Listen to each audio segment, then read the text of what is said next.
Նա Սուրենն է։ Օրվա ընթացքում ծախսում է ավելի քան 12 ժամ համացանցում։ Դե աշխատում եմ։ Վերջերս բացահայտել է նոր տերմին՝ ինֆորմացիոն պղպջակներ։ Իսկ ի՞նչ է նշանակում մեդիա պղպջակ։ Երբ շրջապատված ես միայն այնպիսի բովանդակությամբ, որը համապատասխան է քո հետաքրքրություններին, դա ինֆորմացիոն պղպջակն է։ Սոցիալական մեդիան այնպես է աշխատում, որ քեզ ցույց տա այն, ինչը կարող է հետաքրքրել։ Ալգորիթմները մշտապես հետևում են, ինչ տեսանյութեր ես նայում, ում ես հետևում, ում հրապարակումներն ես լայքում։ Արդյունքում սկսում ես տեսնել գրեթե միայն այնպիսի բովանդակություն, որը հաստատ դուր կգա քեզ։ Լավ, ինչ վատ բան կա դրանում։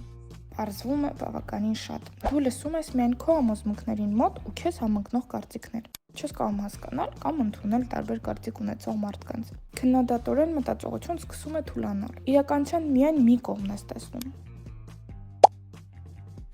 Հետևիր տարբեր կարծիք ունեցող մարդկանց։ Դու կարող ես տեսնել, թե ինչ են մտածում այդ թեմայի շուրջ։ Դա չի նշանակում համաձայնվել, նշանակում է ընկալել նաև հակառակ կողմը։ Քննադատորեն մտածիր նույնիսկ երբ համաձայնես։ Երբ ինչ-որ բան քեզ դուր է գալիս, միշտ ապիր տարածել։ Հարցրու ինքդ քեզ. ինչու եմ ես համաձայն այս տեսակետին։ Ընթերցիր տարբեր լրատվամիջոցներ։ Մի բավարարվիր մեկ աղբյուրով։ Նույն թեման կարդա թե տեղական, թե միջազգային լրատվամիջոցներում։ Հարց տուր ինքդ քեզ. իսկ եթե հակառակն էլ է ճիշտ, սա ամենապարզ, բայց ամենաարդյունավետ քայլերից է։ Կասկածամտորեն մոտեցիր քո իսկ համոզմունքներին, ոչ թե մերժելու համար, այլ լիովին ընկալելու համար։